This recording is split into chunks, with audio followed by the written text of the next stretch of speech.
नमस्कार, स्वागत है आपका राष्ट्रवाद में। मैं हूं आपके साथ अनंत त्यागी। 2002 के गुजरात दंगे ने इस देश की राजनीति में खूब तूफान मचाया और एक बार फिर इस पर राजनीतिक तलवारें खींच चुकी हैं। गुजरात दंगों को लेकर गुजरात की तत्कालीन नरेंद्र मोदी सरकार के खिलाफ साजिश की जांच कर रही स्पेशल इन्वेस्टिगेशन टीम ने सीधे नाम ले लिया कांग्रेस अध्यक्ष सोनिया गांधी का।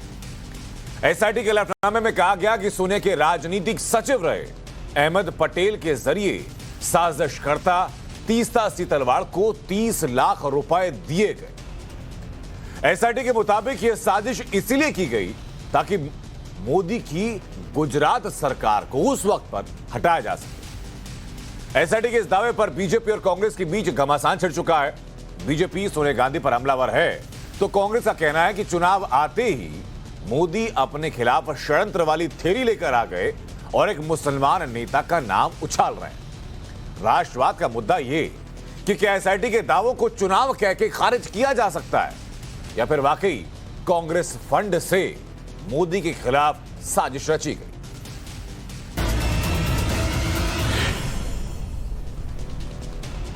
अब सिलसिलेवार तरीके से तारीख ब तारीख आपको पूरा घटनाक्रम संक्षेप में बताते हैं।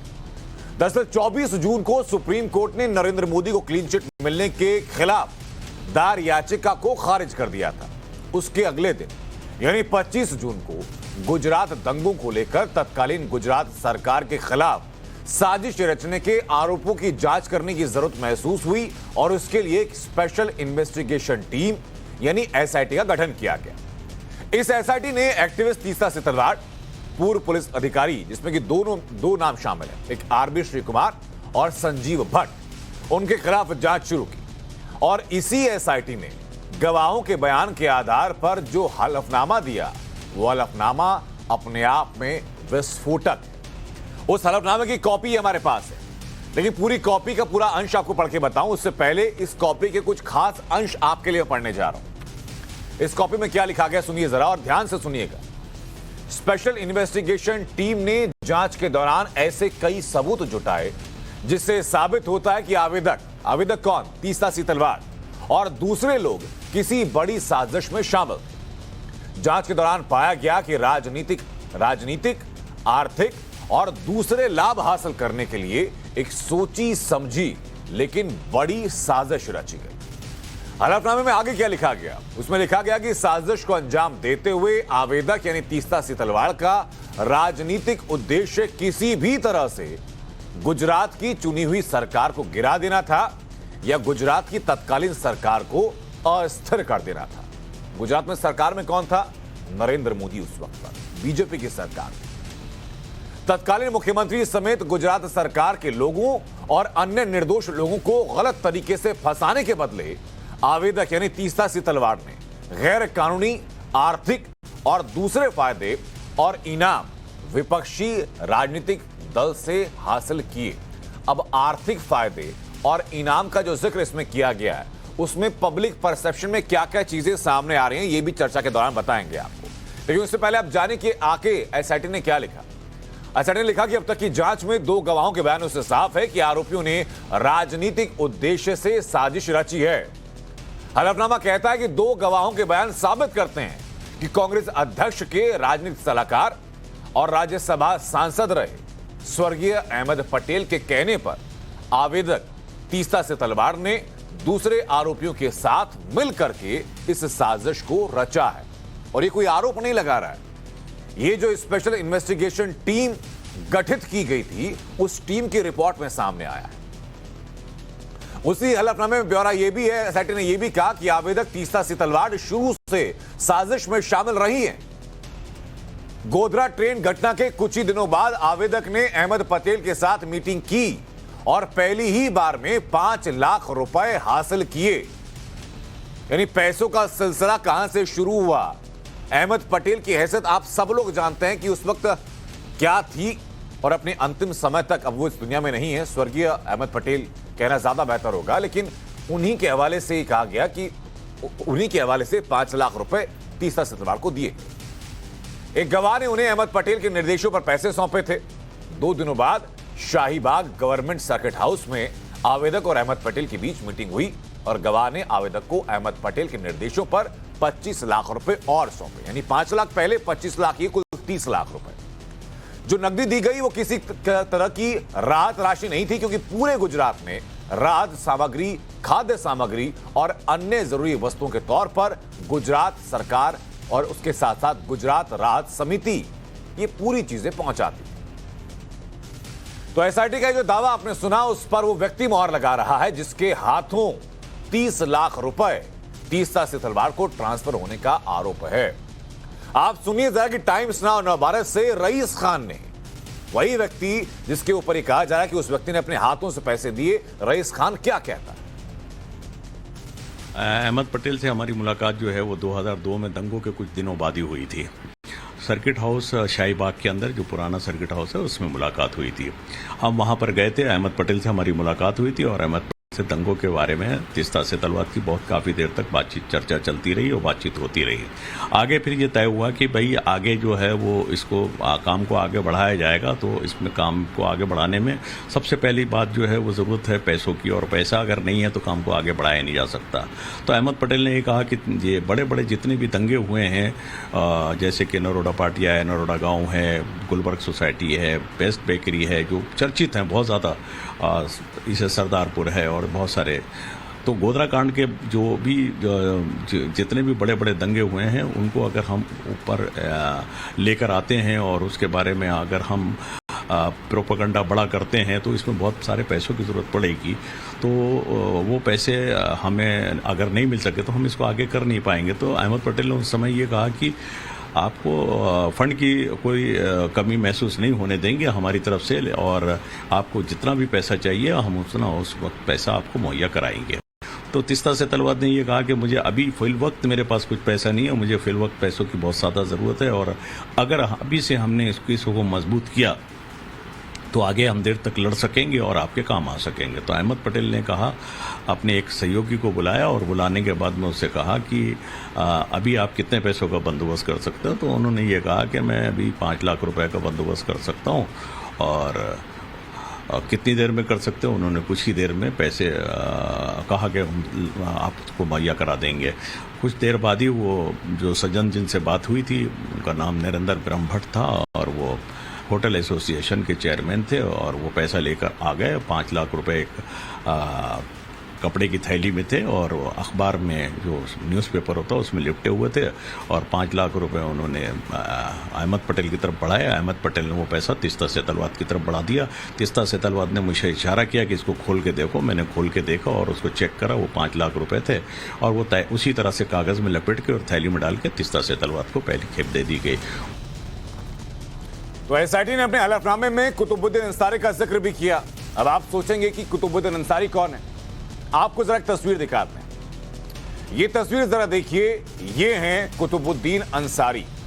आपको याद आ गया होगा कि इस तस्वीर को गुजरात दंगों के चेहरे के तौर पर पेश किया गया था। एसआईटी ने अपने हलफनामे में कहा कि इस तस्वीर के जरिए न सिर्फ बड़ा फंड हासिल किया गया, बल्कि गुजरात सरकार को बदनाम करने में इस तस्वीर का इस्तेमाल किया गया।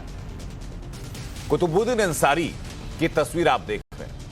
इस तस्वीर पर खूब राजनीति हुई, लेकिन तस्वीर का इस्तेमाल कैसे किया गया वो बताया आपको। जाहिर तौर पर एसआईटी का दावा बड़ा है और इसी साल होने वाले गुजरात चुनाव से पहले बीजेपी को बड़ा मुद्दा भी दे रहा है। आप सुनिए जरा कि बीजेपी ने कैसे सोनिया गांधी को एसआईटी के हलफनामे के जरिए अब घेरा। पैसे दिए गए और जो पहला किस्त गया है वो पहला किस्त 5 + 25 अर्थात 30 लाख का पहला किस्त सोनिया गांधी जी ने तीस्ता सीतलवाड़ को दिया।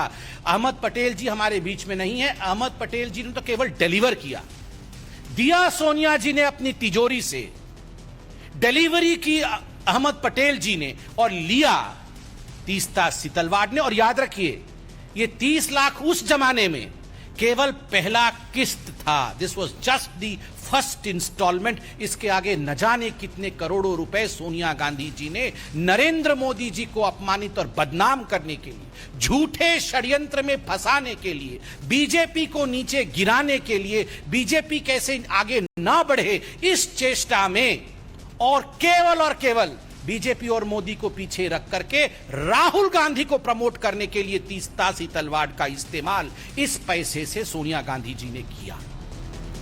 और बीजेपी के हमले पर जवाब कांग्रेस की तरफ से भी आया। कांग्रेस का आरोप है कि चुनाव से पहले नरेंद्र मोदी ऐसी ही कंस्पिरेसी थ्योरी ढूंढते हैं और किसी मुस्लिम नेता का नाम सामने लाते हैं। तो नरेंद्र मोदी जी को अब समझ लेना चाहिए कि काठ की हांडी बार बार नहीं चढ़ती। हर बार चुनाव आता है तो आप कभी किसी मुस्लिम नेता का नाम जरूर लाएंगे। आपको 8 साल में आपने कोई अच्छा काम नहीं किया जो दिखाकर आप जीत सके अगला चुनाव। हर बार आपको पाकिस्तान की शरण में जाना होता है, हर बार आपको हिंदू मुसलमान करना होता है, हर बार आपको षड्यंत्र दिखाना होता है कि मेरे खिलाफ षड्यंत्र हो गया। आप कौन हैं? आपके पहले क्या कोई प्रधानमंत्री नहीं था इस देश में, या आपके बाद कोई प्रधानमंत्री नहीं होगा इस देश में? सारे षड्यंत्र आपके खिलाफ हैं। और माफ कीजिएगा, मैं आपको यह बता दूं, अगर नरेंद्र मोदी जी की राजनीतिक जो तरीका है कांग्रेस पार्टी अख्तियार करती जब हम सत्ता में थे यूपीए में, तो आप मुख्यमंत्री नहीं रह सकते थे। तो ये दोनों पक्षों की बात आपने सुनी। अब आज आपको राष्ट्रवाद के सवाल की तरफ ले चलते हैं। आज का सवाल राष्ट्रवाद में कि क्या कांग्रेसी फंड से मोदी के खिलाफ साजिश हुई। सवाल आज है कि क्या तासी तलवार को सोनिया गांधी ने पैसा पहुंचाया, क्योंकि अहमद पटेल उनके निजी सचिव भी थे और बेहद खास। तीसरा सवाल यह कि गुजरात चुनाव से पहले क्या स्पेशल इन्वेस्टिगेशन टीम को टूल बनाया जा रहा है ताकि फायदा पहुंचे राजनीति। और सवाल यह भी कि क्या कांग्रेस मोदी के खिलाफ मुस्लिम राग से विक्टिम कार्ड खेल रही। इन्हीं सवालों के साथ जो खास मेहमान हमारे साथ जुड़ चुके हैं उनका तारुफ कराते हैं। राजीव जेटली हमारे साथ हैं, प्रवक्ता हैं बीजेपी से। सुभाष राय हमारे साथ हैं, नेता हैं कांग्रेस से। हमारे साथ हर्षवर्धन त्रिपाठी जुड़ चुके हैं, वरिष्ठ पत्रकार हैं। डॉक्टर एसके दत्ता हमारे साथ जुड़ चुके हैं, राजनीतिक विश्लेषक हैं। और कपिल मदान हमारे साथ हैं, राजनीतिक विश्लेषक हैं। बहुत स्वागत आप सभी लोगों का। शुरुआत सुभाष राय मैं आपसे करना चाहूंगा कि कांग्रेस अब आगे क्या कहेगी। स्पेशल इन्वेस्टिगेशन की टीम ने ब्यौरे में साफ कहा कि तासी तलवार को अगर आर्थिक मदद पहुंचाई गई तो वो अहमद पटेल के द्वारा पहुंचाई गई।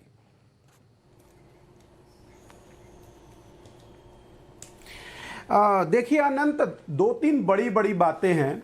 सबसे इंपॉर्टेंट बात यह है कि आज देश के सामने एक सबसे बड़ी समस्या यह है कि नरेंद्र मोदी की उम्र को पार कर गया गिरता हुआ रुपया और 80 के पार हो गया, तो अपने आप में बहुत बड़ी इकोनॉमिक क्राइसिस है।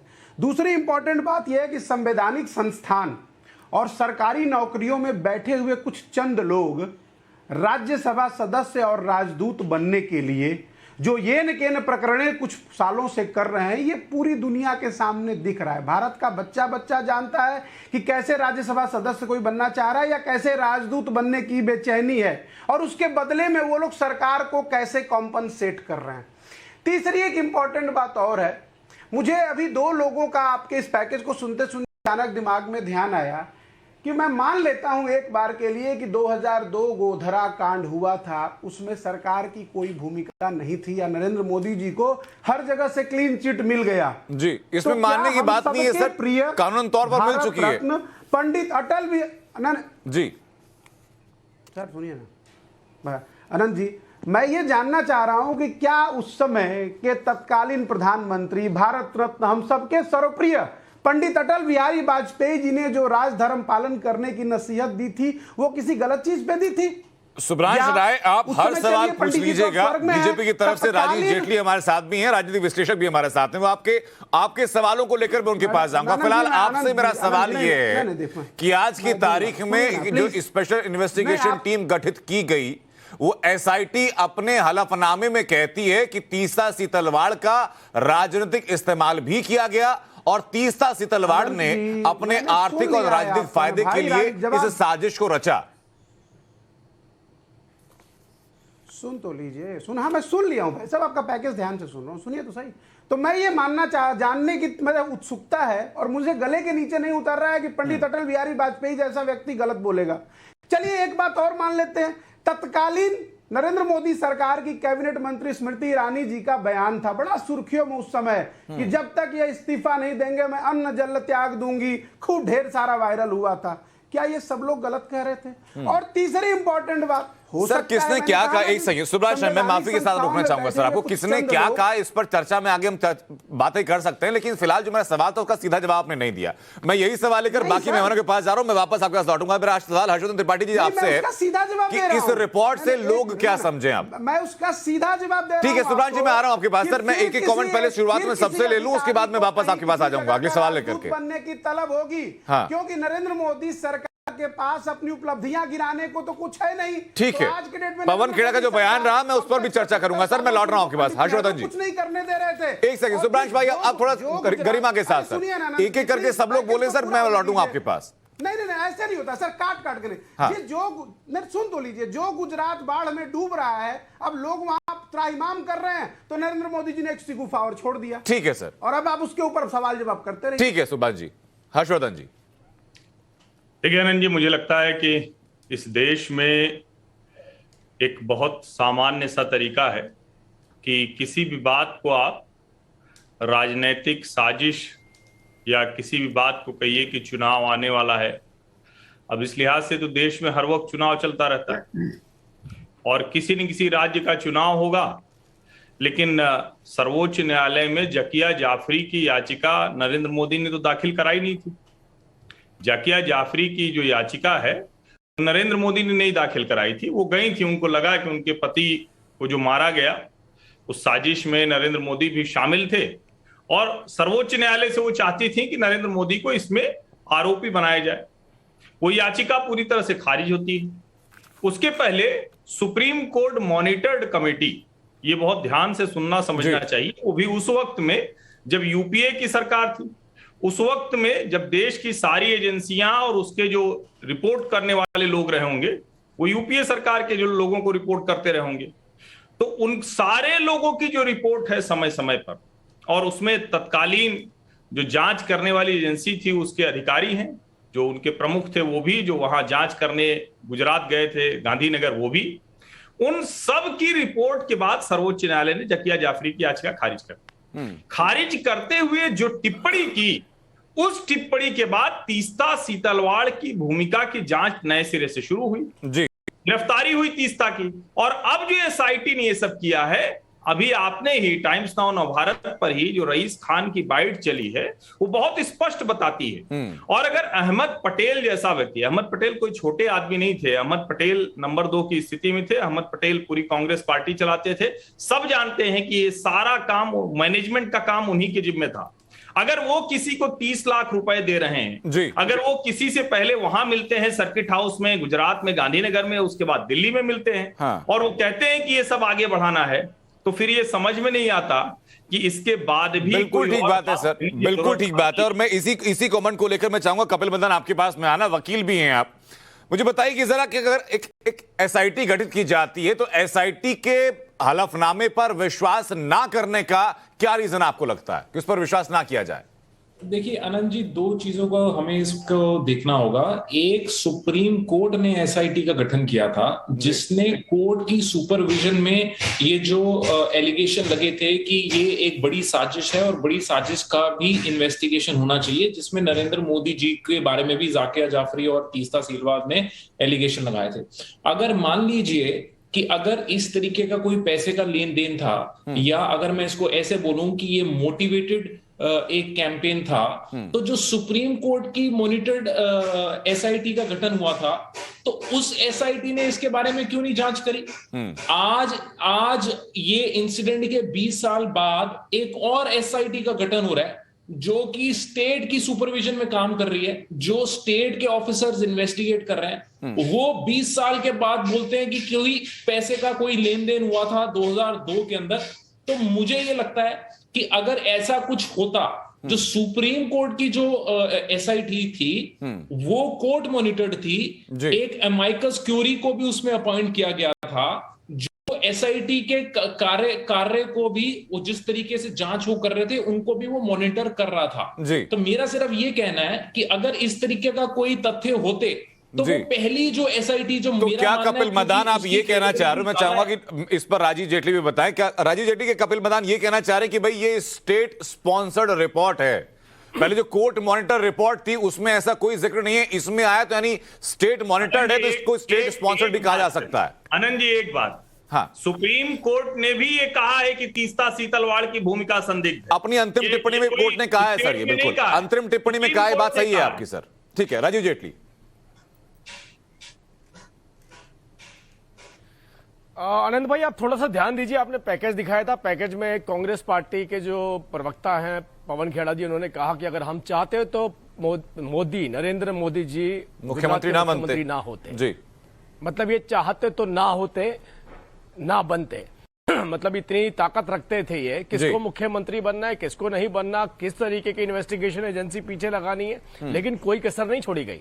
आप ये देखिए, गुजरात की जनता से ज्यादा इन्हें सोनिया गांधी जी पर विश्वास था कि सोनिया गांधी जी अगर चाह लेंगी तो नरेंद्र मोदी गुजरात के मुख्यमंत्री नहीं बन पाएंगे। दूसरी तरफ देखिए, ये कोई 30 लाख रुपए की बात नहीं है, ये करोड़ों रुपए की बात है। अब करोड़ों रुपए कैसे? आप देखिए, गुजरात रिलीफ कमेटी जो इन्होंने बनाई थी, जो गुजरात में जो दंगा पीड़ित थे उनके लिए, उसमें एक फिरोज खान पठान ने इसके ऊपर इल्जाम लगाया कि तीस्ता ने करोड़ों रुपए जो उसके अंदर रिलीफ फंड के लिए विदेशों से आए थे वो अपने ऊपर खर्च करे, अपने ब्यूटी पार्लर पर खर्च करे, अपनी चप्पल खरीदने में, सैंडल खरीदने में, अपने निजी सामान खरीदने में खर्च करे, अपनी हवाई यात्राओं में खर्च करे। तो ये सोचिए कि उस पैसे को जो विदेश से आ रहा है और वो पैसा जो कांग्रेस पार्टी सोनिया गांधी जी अहमद पटेल जी के माध्यम से 30 तक पहुंचा रही थी, इन दोनों पैसों का इस्तेमाल केवल नरेंद्र मोदी जी के खिलाफ किया गया। तीस्ता सीतलवाड़ विदेशों से फंडिंग ले रही थी कि नहीं ले रही थी, राजीव जेटली, वो एक अलग चर्चा का विषय हो सकता है।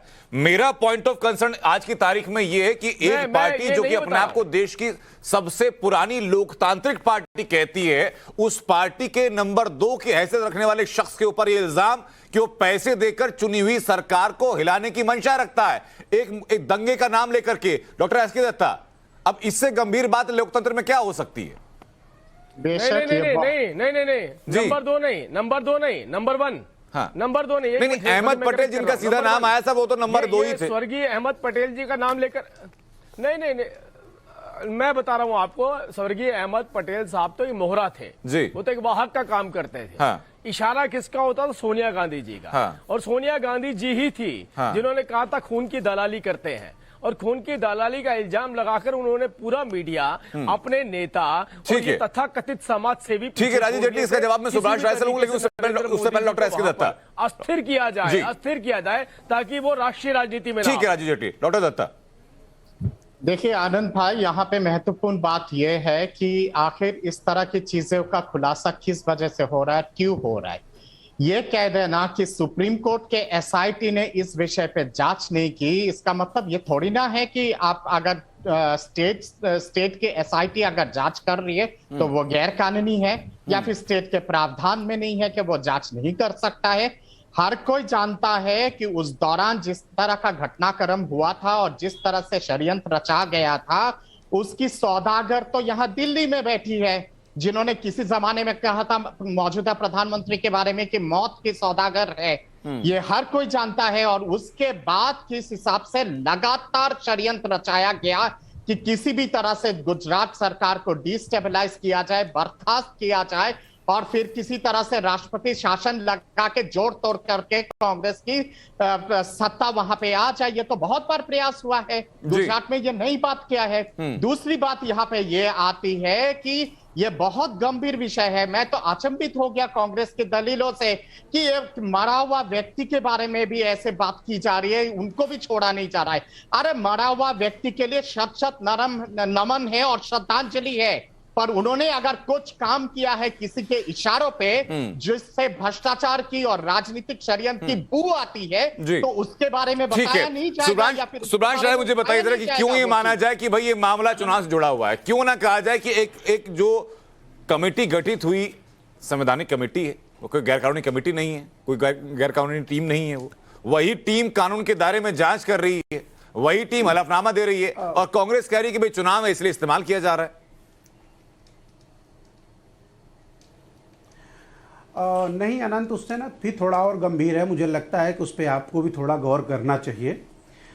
दो इसमें भी बड़ी बड़ी बातें निकलती हैं। अभी मैं एक दूसरे चैनल पे भारतीय जनता पार्टी के स्वर्गीय वरिष्ठ नेता जो अटल बिहारी वाजपेयी जी की सरकार में रक्षा मंत्री, वित्त मंत्री, तमाम पोस्टों पे थे, यशवंत सिंह जी का बयान भी पढ़ रहा था, देख रहा था, इनफैक्ट वो वीडियो में था, देख रहा था।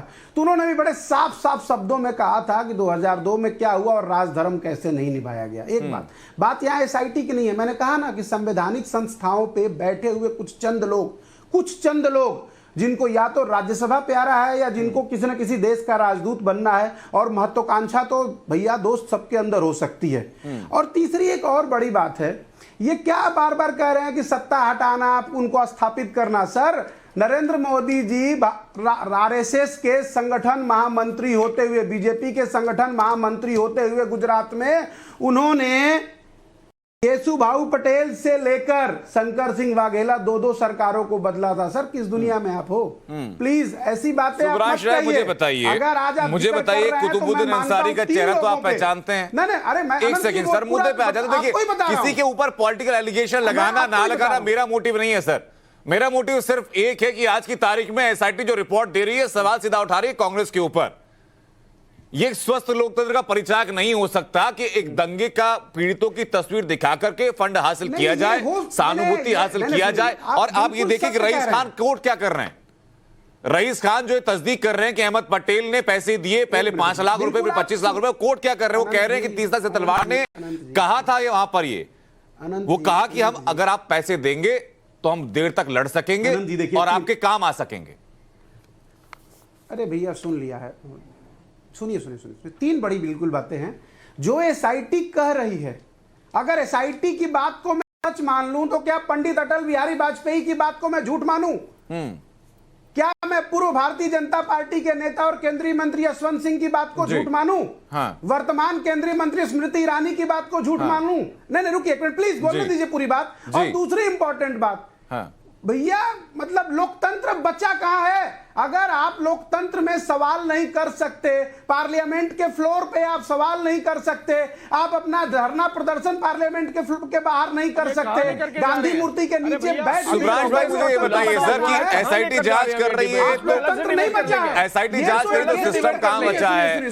जुडिशरी फैसला दे रही है तो जुडिशरी कहां बची है? सवाल नहीं पूछ पा रहे तो लोकतंत्र कहां बचा है? हर संस्था ध्वस्त हो चुकी है आपके लिहाज से। पैसों के साथ साथ पद्मश्री आज तीस्ता सीतलवाड़ को पद्मश्री किसने दिया और किस 2007 में? उसका बबल निकल गया है। गुजरात पानी में डूब रहा है। सारे चैनलों पे, सोशल मीडिया पे गुजरात की बाढ़ और गुजरात की व्यवस्था दिख रही है। गुजरात आज के डेट में ड्रग्स का अड्डा बन गया है। सवाल यह है कि वो बबल फट गया है। इस बबल से बचाने के लिए नरेंद्र मोदी अब सुब्रांश राय लेकिन बहुत छोटा सा उदाहरण है कि अगर किसी इंसान को पेट में दर्द होता है तो हड्डी के डॉक्टर के पास नहीं जाता, पहले पेट के दर्द का इलाज किया जाता है, उसके बाद बाकी चीजें की जाती हैं। किसी इंसान को सर में दर्द होता है तो डॉक्टर ये नहीं कहता कि तुम पहले अपने पांव का जाके इलाज कराओ।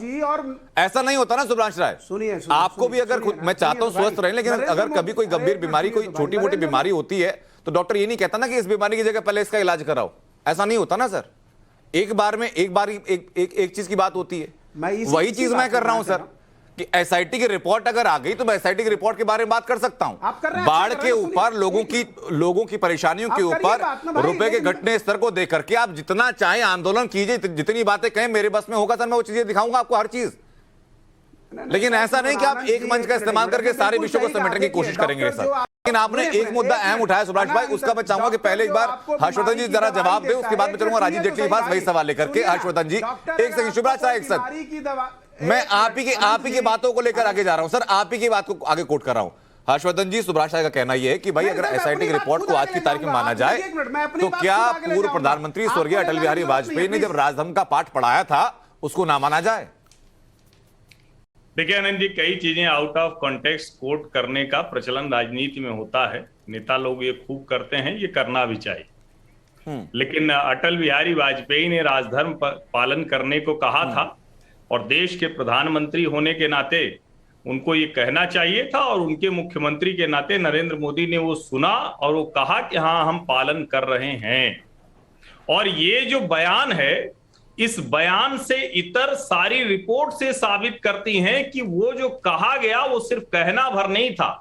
चाहे वहां शांति की अपील की बात हो, चाहे सेंट्रल एजेंसीज की बात हो, चाहे पुलिस के अधिकारियों को बुलाने की बात हो। लेकिन यहां दुर्भाग्य दूसरा है दुर्भाग्य राजनीति का यह है कि जिन लोगों की आंख बंद हो जाती है, कब बंद हो गई थी?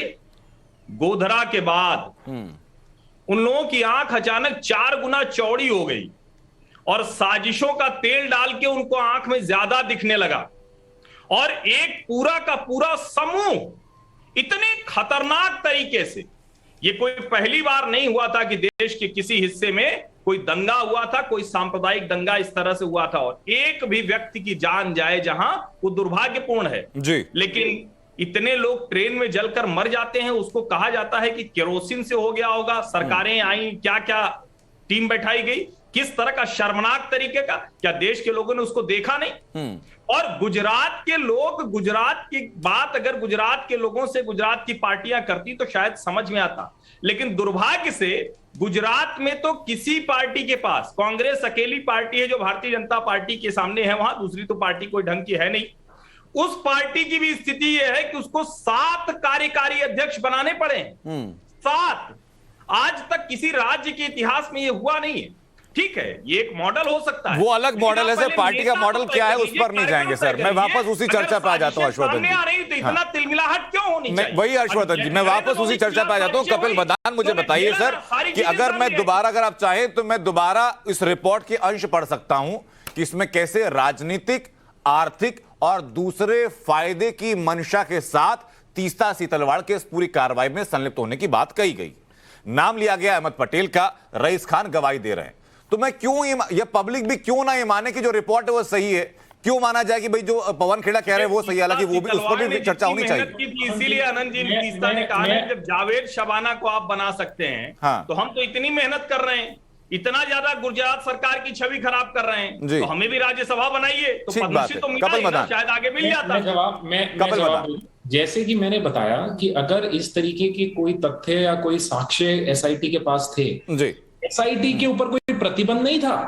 अगर ये सच्चाई थी तो 2002 से आज हम 2022 में हैं। ये जो इन्वेस्टिगेशन है, ये जो तथ्य हैं, ये जो साक्ष्य हैं, किसी ने भी इन्वेस्टिगेशन पे किसी भी तरीके की रोक नहीं लगाई थी।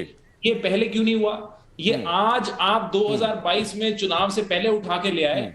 और अगर आप इसको देखें कि जब सुप्रीम कोर्ट ने ऑलरेडी एक एसआईटी गठित करी, जिस एसआईटी ने इन्वेस्टिगेशन की, उसने अपनी रिपोर्ट दायर करी। अच्छा कपिल मदान, मैं आपको रोक नहीं रहा हूं, अपनी बात आप पूरी कीजिए। साथ में सिर्फ अपना एक सवाल मैं जोड़ रहा हूं, अपना एक सवाल कपिल मदान में खाली जोड़ रहा हूं, उसके बाद अपनी बात आप पूरी कीजिएगा। मेरा सवाल खाली ये, तो लोग तो फिर ये भी पूछते हैं कि अगर पॉलिटिकली मोटिवेटेड जांच होती है तो एसआईटी जो पहले क्लीन चिट दी थी यूपी कार्यकाल में दी थी 2014 से पहले, तो क्यों ना माना जाए कि भाई उससे पहले सब कुछ हो गया था? 2014 से पहले यूपीए शासनकाल में क्या अगर हम ये मानते हैं कि जांच एजेंसीज प्रेशर में काम करती हैं, तो अगर उस प्रेशर के चलते किसी के अंदर हिम्मत होती कि अहमद पटेल का नाम लेते? तो मैं आपको एक बात मैं इसको अगर इस तरीके से देखें, अगर उसी एसआईटी ने नरेंद्र मोदी जी को क्लीन चिट दी, अगर कोई और किसी के अगेंस्ट कोई एलिगेशन होते, तो वो अगर आप बोल रहे हैं कि यूपीए ने इन्फ्लुएंस कर दिया, नहीं आनंद जी, मैं आ रहा हूं हर्षवर्धन जी, मैं आ रहा हूं आपके पास। मैंने आपको बीच में नहीं टोका। हर्षवर्धन जी प्लीज आपने कपिल मदान अपनी बात पूरी कर ले सर। हर्षवर्धन जी मैं आ रहा हूं आपके पास। मैंने आपको नहीं टोका, आप अपनी टर्न पे बोलिएगा। तो आप अगर ऐसा होता तो फिर उसी एसआईटी ने नरेंद्र मोदी जी को कैसे क्लीन चिट दे दी? तो ये जो लॉजिक है, मुझे ये लॉजिक ठीक नहीं लग रहा। ये आप अपनी कन्वीनियंस से शिफ्ट नहीं कर सकते। अगर अहमद जी के बारे में कुछ नहीं बोला तो आप बोल रहे हो कि मेरी बात आपकी इस बात से मैं तारुफ रखता हूं सर। आपकी इस बात पर मैं यकीन करता हूं कि कन्वीनियंस के हिसाब से चीजों को शिफ्ट नहीं किया जाना चाहिए। डॉक्टर एसके दत्ता मुझे बताइए जरा कि अगर कन्वीनियंस के हिसाब से चीजों को शिफ्ट नहीं किया जाना चाहिए तो फिर हम क्यों ना माने कि एसआईटी की रिपोर्ट सही कह रही है? यही तो मैं मुख्य प्रश्न है कि मतलब आपके विरोध में कोई रिपोर्ट हो या फिर आपकी हितों में ना हो, आपकी विपरीत हो, तो वो तो रिपोर्ट मतलब कि राजनीतिक षड्यंत्र का एक हिस्सा है, उस पर प्रश्न चिन्ह लग जाता है। जब आपके सपोर्ट में कोई रिपोर्ट आती है तो फिर तो वाह हो जाती है, चाहे वो ईडी की रिपोर्ट हो, चाहे वो ईडी की जांच हो, चाहे वो सीबीआई की जांच हो, चाहे वो सुप्रीम कोर्ट मॉनिटर्ड जांच क्यों ना हो, आपके फेवर में ना हो तो प्रश्न चिन्ह लग जाता है, उस पर राजनीतिक बू दिखाई देती है। यहाँ पे बात यह आ रही है कि अरे सुप्रीम कोर्ट मॉनिटर्ड एसआईटी ने नहीं किया था इस विषय पे जांच, तो आप क्यों एक स्टेट मॉनिटर्ड एसआईटी कर रही है इस विषय पे जांच? आप भूल गए क्या सिख दंगा पे लगातार कितनी सारी इंक्वायरी बैठी थी, एक के बाद कितने सारे कमीशन बैठा था? मतलब कि अब कोई घटना अगर 20 साल पहले हो, 25 साल पहले हो, तो उस घटना को भूल जाए और उस घटना पे कभी भी जांच नहीं होनी चाहिए। ये किस तरह की लीगल दलील आप दे रहे हैं और किस तरह की बातें आप कर रहे हैं? अगर कोई घटना हुआ है, उस पे अगर फाइनेंशियल ट्रांजैक्शन हुई है, अस्थिरता खड़ा करने की कोशिश की गई है, चुनिंदा सरकार, और हमें एक बात का और ध्यान रखना होगा डॉक्टर दत्ता कि ये जो कमेटी बैठाई गई है सुप्रीम कोर्ट की तरफ से, लगभग जब क्लीन चिट मिली उसके बाद ये कमेटी बैठाई गई, एसआईटी गठन किया गया कि वे देखिए अगर क्लीन चिट मिल चुकी है तो सरकार के खिलाफ कौन लोग थे जो षड्यंत्र कर रहे थे, जो लोग वाकई में कुतुबुद्दीन अंसारी की तस्वीर दिखा करके पैसे ले रहे थे, उनकी मंशा लोगों की सहायता करना ही था या उनकी मंशा थी कुछ और? जो लोग अब जो नाम सामने आया कि भाई बड़े बड़े फंड उपलब्ध कराए जाते कांग्रेस की तरफ से, अहमद पटेल का नाम सामने आया था, तो ये पैसा का इस्तेमाल हुआ कहां? सवाल तो इस पर भी होना चाहिए। बिल्कुल होना चाहिए और इस पे तो मैं कहता हूं कि जांच को और विस्तार करने की आवश्यकता है। दिल्ली में जितने लोग बैठे हुए हैं जो मेन कल्प्रिट थे इस षड्यंत्र का, उनको कटघरे में लाना चाहिए इस जांच के दायरे में। जी ठीक है, लेकिन हर्षवर्धन त्रिपाठी जी मेरे दो सवाल है सर। पहला सवाल तो यह कि जो कांग्रेस लगातार कह रही है कि भाई चुनाव सामने आ रहा है इसलिए रिपोर्ट ऐसे वक्त में सामने आई, गुजरात और चुनाव में सीधा फायदा हो सकता है। और दूसरा एक और मुद्दा आज पवन खेड़ा ने उछाल दिया कि भाई जैसे ही चुनाव नजदीक आते हैं तो एक कोई नया मुद्दा उछाला जाता है और इस बार मोदी जी ने अपनी कन्वीनियंस के हिसाब से एक मुस्लिम चेहरे को उछाल दिया। देखिए, एक तो ये आनंद जी, मैं जो देख रहा हूं कांग्रेस और भाजपा दोनों की प्रेस कॉन्फ्रेंस मैंने सुनी, तो भारतीय जनता पार्टी अहमद पटेल पे तो आरोप ही नहीं लगा रही। भारतीय जनता पार्टी तो सीधे सोनिया गांधी पर आरोप लगा रही है और सोनिया गांधी मेरी जानकारी में मुस्लिम नहीं है, नंबर एक। नंबर दो ये कि कांग्रेस पार्टी आरोप लगा रही भारतीय जनता पार्टी के चुनाव के ठीक पहले है, तो चुनाव के ठीक पहले जकिया जाफरी की याचिका कैसे आ गई? और चुनाव अगर इतना नजदीक था तो ये याचिका तो डलनी नहीं चाहिए थी। और एक महत्वपूर्ण बात मैं कहूंगा, कपिल मदान नौजवान वकील हैं, अभी उत्साह बहुत ज्यादा है और इन्होंने कहा कि बीच में बिल्कुल नहीं बोलना है, तो मैं बिल्कुल बोला नहीं। ये भूल जाते हैं कि जो सुप्रीम कोर्ट की मॉनिटर्ड एसआईटी थी वो किस जांच के लिए थी, वो ध्यान में रखना चाहिए सबको। नरेंद्र मोदी की भूमिका के जांच के लिए थी, वो तीस्ता सीतलवाड़ की भूमिका के लिए नहीं थी। कम से कम जो फैक्ट्स हैं उसको बात करते हो, जो कि नौजवान वकील हैं, बहुत उत्साही वकील हैं, मैं जानता हूं, बहुत बढ़िया वकील हैं ये, तो इनको शुभकामनाएं, लेकिन ऐसे फैक्ट्स को भूलना नहीं चाहिए। और ये जो एसआईटी बनी है ये स्पेसिफिक इसीलिए बनी जब उनकी भूमिका संदेह के घेरे में आई, तब ये एसआईटी बनी है। और तब उसके बाद चाहे वो फॉर्मर डीजीपी हो या तीस्ता सीतलवाड़ हो, इन लोगों की गिरफ्तारी हुई है और उसके बाद ये एसआईटी बनी। मैं एक पत्रकार के तौर पर, एक नागरिक के तौर पर मानता हूं कि जब जो एजेंसी काम कर रही मैं उसके ऊपर भरोसा करूंगा, उंगली उठेगी तो सवाल उठाऊंगा। ठीक है, छोटा सा रिएक्शन कपिल मदान आपसे, उसके बाद मैं चलूंगा सीधा राजीव जेटली के पास। ठीक नहीं होगा। तो मेरे बड़े भाई हर्षवर्धन जी को बहुत बहुत धन्यवाद। इन्होंने मेरे बारे में कुछ थोड़ी अच्छी बात बोली और इन्होंने एक ये भी बात बोली कि उसका हमारे को एलिगेशन देखना पड़ेगा कि उस पिटीशन में क्या था। तो मैं मेरे बड़े भाई हैं हर्षवर्धन जी, बहुत सीनियर जर्नलिस्ट हैं, मैं इनको एक बात बताऊं, शायद इन्होंने मिस कर दिया कि सुप्रीम कोर्ट के अंदर जो जाकिया जाफरी की पिटीशन थी, उस जाकिया जाफरी की पिटीशन का जो सब्जेक्ट मैटर था वो ये था कि लार्जर कॉन्स्पिरेसी को अनअर्थ किया जाए, कि जो बड़े औहदे पे लोग थे क्या उनका कोई इसके अंदर रोल था, क्या ये स्टेट स्पॉन्सर्ड था। तो अगर लार्जर कपिल मदान का ये कहना गलत होगा कि जो एसआईटी बनी, स्पेशल इन्वेस्टिगेशन टीम ने जो ब्यौरा दिया, ये उसी लार्जर कॉन्स्पिरेसी के पीछे की जो कॉन्स्पिरेसी थी उसको सामने ला रही थी। आनंद जी मुझे बात खत्म कर दीजिए। अगर लार्जर कॉन्स्पिरेसी की हम बात कर रहे हैं, और क्या हम इस चीज से नकार सकते हैं कि वहां दंगे नहीं हुए? नहीं। क्या इस चीज से हम नकार सकते हैं कि लोगों की जान नहीं गई? नहीं। क्या इससे हम जांच सकते हैं कि एक तहलका की टेप थी जिसमें बाजू बजरंगी ने नरेंद्र मोदी का कपिल मदान नकारा तो किसी भी बात को नहीं आ सकता। अगर जो आपने उदाहरण दिए इनको भी नहीं नकारा जा सकता, और गोधरा ट्रेन कांड जो हुआ नकारा उसको भी नहीं जा सकता, और नकारा इसको भी नहीं जाना चाहिए जो आज एसआईटी का हलफनामा सामने आया है, इसको क्यों नकारा जाए? ये बताने की कोशिश कर रहा हूं कि जब एक सुप्रीम कोर्ट एक एसआईटी का गठन करती है और लार्जर कॉन्स्पिरेसी उनका स्कोप था, तो आपको मैं एक और बात बताऊं, एसआईटी ने पब्लिक नोटिस जारी करे और ये बोला कि जिसको कोई भी तथ्य या अपना कोई भी एविडेंस देना है वो एसआईटी को आके अपने तथ्य दे। अगर ऐसी कोई बात थी, अगर ऐसा कोई एविडेंस, देखिए कपिल मदन, मैं कानून के बारे में आपसे समझ मेरी भले कम हो सकती है, लेकिन एक बात मैं समझता हूं कि कानून अगर मगर पर नहीं चलता। कोई भी जांच, एसआईटी की जांच, हलफनामा अगर मगर पर नहीं चलता। जो तथ्य है वो तथ्य है, जो तथ्य सामने नहीं है वो तथ्य नहीं। इतनी बातें होती हैं। लेकिन एक जो चीज, जो आरोप लगातार लगाया जा रहा है, राजीव जेटली, में छोटा सा सवाल आपसे, सुभाष राय मैं आपके पास में आ रहा हूं, उसके बाद मैं आप ही के पास आऊंगा। यह कहा जा रहा है कि भाई चुनावों से सीधा जोड़ा जा रहा है इस रिपोर्ट की टाइमिंग को। राजीव जेटली,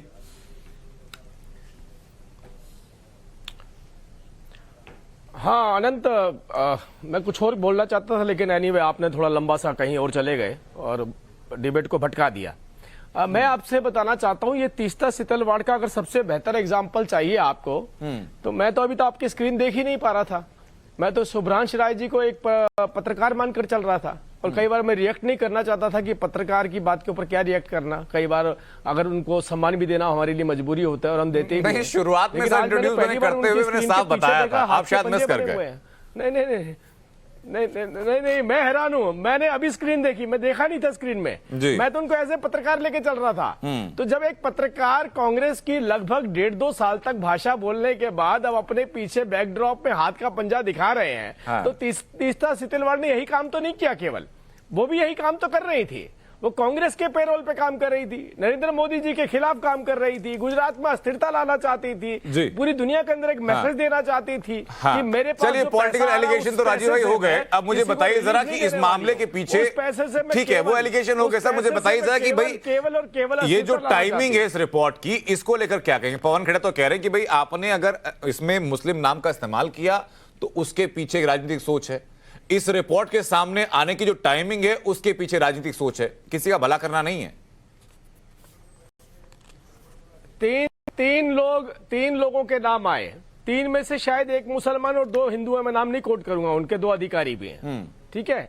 दूसरी बात, अभी तक मैंने स्वर्गीय अहमद पटेल कहा, और मैं बोल रहा हूं कि सोनिया गांधी जी का किया धरा है, सोनिया गांधी जी के इशारे पर हुआ था। अभी मैं अहमद पटेल को भी मेन गुनहगार नहीं बता रहा हूं। अहमद पटेल जी को तो केवल माध्यम थे, वो तो पैसा देने के माध्यम थे। सोनिया गांधी जी जो मैसेज देती थी वो काम करते थे, और पूरे विपक्ष ने मिलकर लालू प्रसाद यादव जी से लेकर सोनिया गांधी जी से लेकर किसी नहीं। राजीव जेटली, एक सेकंड, जो पॉलिटिकल बेनिफिट की बात हो रही है इस रिपोर्ट में, सुनिए, मुझे बताइए सर, जहां तक मेरी जानकारी है इस हलफनामे में सोनिया गांधी के नाम का जिक्र तो नहीं किया गया। तो क्यों ना कहें कि अगर आप सीधा सोनिया गांधी के नाम का जिक्र कर रहे हैं तो पॉलिटिकल माइलेज आपको भी चाहिए। नहीं, सोनिया गांधी जी के नाम का जिक्र करने की जरूरत है क्या आपको लगता है? हाँ। देखिए, सोनिया गांधी जी के इशारे पर ही अहमद पटेल साहब काम करते थे, उनके राजनीतिक सलाहकार थे, लेकिन कहां किस प्रदेश में किस तरीके से राजनीतिक गतिविधियां करनी है, वो कोई गुजरात में नहीं, उन्होंने बहुत प्रदेशों के अंदर। ठीक है सर, अब सुभाष राय को रिस्पॉन्ड करेंगे। सुभाष राय पर, और मैं आपको ये बताता हूं कि देखिए अभी तो ठीक है राजीव जी, मैं वापस आ रहा हूं आपके पास। अभी तो आपके सुभाष राय, अभी जो आपके पॉलिटिकल माइलेज के लिए इस्तेमाल किया जा रहा है, यही तर्क है आपका? अभी भी नहीं मानेंगे इस बात को लेकर कि भाई स्टेट एजेंसी है, उसने जो रिपोर्ट दी उसका स्वागत होना चाहिए, स्वीकार किया जाना चाहिए? नहीं, मेरी ना अनंत जी आपसे 2 रिक्वेस्ट है। पहला तो ये है कि मैं आपके न्यूज रूम से रिक्वेस्ट करूंगा कि वो अपनी फाइल उठाएं और बाबू बजरंगी और वीना कोडनानी के भी बयान चला दें, क्योंकि वो सबकी गैलरी में मौजूद है। तो दूध का दूध और पानी का पानी क्लियर हो जाएगा, क्योंकि बाबू बजरंगी और वीना कोडनानी थे तो दोनों भारतीय जनता पार्टी के। कोडनानी जी तो इत्तेफाक से मोदी सरकार में मंत्री भी थी, और मुझे विश्वास है कि आपके पास वो फाइल है। आपके पास क्या, पूरी मीडिया के पास वो फाइल है। एक बात। दूसरी इंपॉर्टेंट बात, देखिए ऐसा है ना कि गुजरात बाढ़ में डूब रहा है, और जो गुजरात मॉडल का ढोल था ना विकास के नाम पे, वो फट गया है। 6 कार्यकारी अध्यक्ष हैं या 7 अध्यक्ष बने, वो मैटर नहीं करता सर। जो राजनीतिक शुचिता लगातार डूबती जा रही है, जिसका एक पूरा कागज सामने आ गया है, उसके बारे में तो सर बोलिए ना। सर सुनिए, सुभाष जी सुन तो लीजिए सर। आनंद जी सुन तो लीजिए। जी जी बोलिए सर। सुन, मैं बोल दूं सर, प्लीज पूरा बोल लूं, मतलब ऐसे कम, क्योंकि बात कुछ समझ नहीं पाए। सवाल ये नहीं पैदा, जो मैं आ रहा हूं हर्षवर्धन जी, सुभाष अपनी बात पूरी कर ले। हर्षवर्धन जी मैं आ रहा हूं आपके पास सीधा। सर लीजिएगा ना सर, 30 सेकंड नहीं, आप 3 मिनट लीजिएगा सर, पहले बोलने तो सर 30 मिनट लीजिएगा। और दूसरी इंपॉर्टेंट बात, आप एसआईटी में नाम लाइए, ले जाइए, ये दौर शुरू होगा। अगर आप नाम ले रहे हैं किसी उस व्यक्ति का जो इस संसार में नहीं है, तो चर्चाएं तो चलेंगी कि भैया भारत रत्न पंडित अटल बिहारी वाजपेयी ने क्या कहा था, यशवंत सिंह ने क्या कहा था, ठीक है, बाबू बजरंगी ने क्या कहा था। अगर आदमी नॉर्मल गैलरी भी खोलता है ना और इनके नाम को टाइप करता है तो ये वीडियो दिखने लगते हैं। प्रचार और प्रोपेगेंडा बहुत नहीं हो सकता। अभी बिल्कुल राजीव जेटली कह रहे थे, क्योंकि इनको आदत पड़ गई आजकल लोगों को हायर करने की, इन्होंने पूरा तंत्र हायर कर रखा है। सुभाष राय, आप देखिए ये बड़े ये ऐसे तर्क, सुभाष राय मैं आपसे उम्मीद नहीं करता कि आप भी देंगे, क्योंकि बहुत ही निचले स्तर के तर्क होते हैं कि जब भी कोई जवाब अगर आप ना देना चाहें तो आप सिस्टम को दोषी ठहरा दीजिए कि जुडिशरी बिकी हुई है, पूरी जो व्यवस्था है वो बिकी हुई है, जो एसआईटी है वो बिकी हुई है, सब सरकार के तंत्र पे इशारे पर काम कर रहे हैं। इस बात से तो इनकार नहीं करेंगे सुभाष राय आप कि 2014 से पहले आप ही के रिजीम में, आप ही के रिजीम के अंतर्गत एसआईटी ने नरेंद्र मोदी को क्लीन चिट दी थी। वीडियो चलाइए, दूध का दूध पानी का पानी हो जाएगा। हाँ, मैं क्या कह रहा हूं सर, आप पैरेलल 2 वीडियो चलाइए, आज के गवाह का जिसने एसआईटी में गवाही दी है, जो भी उनका नाम है मिस्टर पठान, और एक बाबू बजरंगी का चलाइए। हाँ। दोनों लोग दूध के दूध और पानी के पानी हो जाए सर। इतना तो आप कर ही सकते जो हो। ऑन रिकॉर्ड बयान है, इन्वेस्टिगेशन के दौरान जो बयान शामिल किए गए, उसका मैं वर्ड टू वर्ड इंस्क्रिप्शन आपके सामने रख रहा हूं और बाकी चीजें मैंने आपको बता दी। लेकिन हर्षवर्धन जी, मेरे पास समय कम है, मेरे पास 30 सेकंड में हर्षवर्धन जी जानना चाहूंगा आपसे कि क्यों नहीं उसको स्वीकार किया जा रहा। देखिए मतलब सुभ्रांश बड़े, मैं इनको मानता हूं कि बड़े उत्साही कांग्रेस के नेता हैं, लेकिन ये भूल जाते हैं कि बाबू बजरंगी और माया कोडनानी दोनों को न्यायालय ने सजा सुनाई है। बिल्कुल, टीवी पर ये कह रहे हैं आपसे कि उनकी बाइट चला दीजिए, तथ्य भूल जाते हैं, ये बड़ी दिक्कत होती है। उनको सजा सुनाई गई भाई, जो आप कह रहे हैं सुभ्रांश, उसकी पर मैं कह रहा हूं उसकी पर उनको सजा सुनाई गई। अरे अब आपके बाद मैं चुप रहा, आप बात तो सुनिए, तथ्य से इधर उधर थोड़ी न जाने दूंगा। माया कोडनानी, बाबू बजरंगी, इन सब के ऊपर जिनके आप कह रहे हैं कि टेप चलाइए, ये सब सजा याफ्ता लोग हैं, इनको सजा न्यायालय ने सुनाई, हम आप थोड़ी ना सुनाएंगे। और जिसकी बात आप कर रहे हैं कि क्यों ये नाम आ रहा है अहमद पटेल का, अहमद पटेल का नाम कोई लेकर नहीं आया है, ये नाम इसलिए आया है क्योंकि तीस्ता सीतलवाड़ जब पकड़ी गई, रईस खान जब बोल रहे हैं, और ऐसे लोग जो तीस्ता सीतलवाड़ के साथ रहे, वो कोई एक व्यक्ति नहीं है, ऐसे ढेर सारे लोग हैं। हम पॉलिटिकल कॉन्स्पिरेसी कभी भी कह सकते हैं, लेकिन जो चीज सामने दिख रहा है मक्खी। सर मेरा एक मानना, मैं चाहूंगा कि डॉक्टर दत्ता उस बात पर जवाब दें कि बहुत ही सहूलियत का शब्द ये होता है कि राजनीतिक कॉन्स्पिरेसी है। आपको जब भी खुद के दामन पर जो आक्षेप लग रहे हैं उनको दरकिरार करना है तो आप किसी और के नाम पर वो भांडा फोड़ दीजिए। क्या ऐसा ही हो रहा है इस रिपोर्ट के सामने आने के बाद? बिल्कुल सही बात है। और जब कोई दूसरा तथ्य ना हो, दलीलें ना हो, तो सीधा सीधा कह देना कि ये तो राजनीतिक कॉन्स्पिरेसी है, चुनाव को ध्यान में रखते हुए ये चीज किया जा रहा है, और उसको और विचलित करने के लिए फिर माइनॉरिटी एंगल, मुसलमान एंगल, तमाम चीजें लेकर भी आ गए। इनके पेट में मिर्ची इसलिए लग रही है क्योंकि पहले एक और विषय के बारे में भी बताता हूं, राडिया टेप भी तो आया था, किस तरह से उसको रफा दफा किया गया था। वो इसलिए किया गया था क्योंकि उस समय इनके पास सारे जितने सारे मशीनरीज पे एक तरह से ऐसे बैठे हुए थे और इस तरह से डिक्टेटरशिप चलाते थे, जिसके चलते सुप्रीम कोर्ट ने सीबीआई के बारे में कहा था कि पिंजरे के तोते हैं। तो वो दिन भी हम लोगों ने देखा है। आज क्योंकि सारी चीजें सच्चाई सामने आ रहा है, सच्चाई इनके विपरीत है, इनके पूरे जो क्वीन विक्टोरिया है उनके ऊपर। लेकिन सर एक बात और है डॉक्टर दत्ता, और बेहतर बात है कि आज का जो डिजिटलाइजेशन का युग है उसमें पब्लिक डोमेन में हर जानकारी रहती है। पॉलिटिकल पार्टीज भले ही मना करें या तथ्य को बिगाड़ने की कोशिश करें, आपको कुछ और तस्वीर दिखाने की कोशिश करें, लेकिन आप तथ्यों पर बने रहिएगा। ये जो रिपोर्ट आई है सामने, ये रिपोर्ट के बारे में कहा बहुत कुछ जा सकता है कि किसी और से इन्फ्लुएंस है, लेकिन इसमें जो नाम शामिल किए गए, जो मंशा बताई गई, उसको देखना आपके लिए जरूरी है। राष्ट्रवाद में आज के लिए सिर्फ इतना ही, छोटे से ब्रेक के छोटे से वक्त का वापस लौट।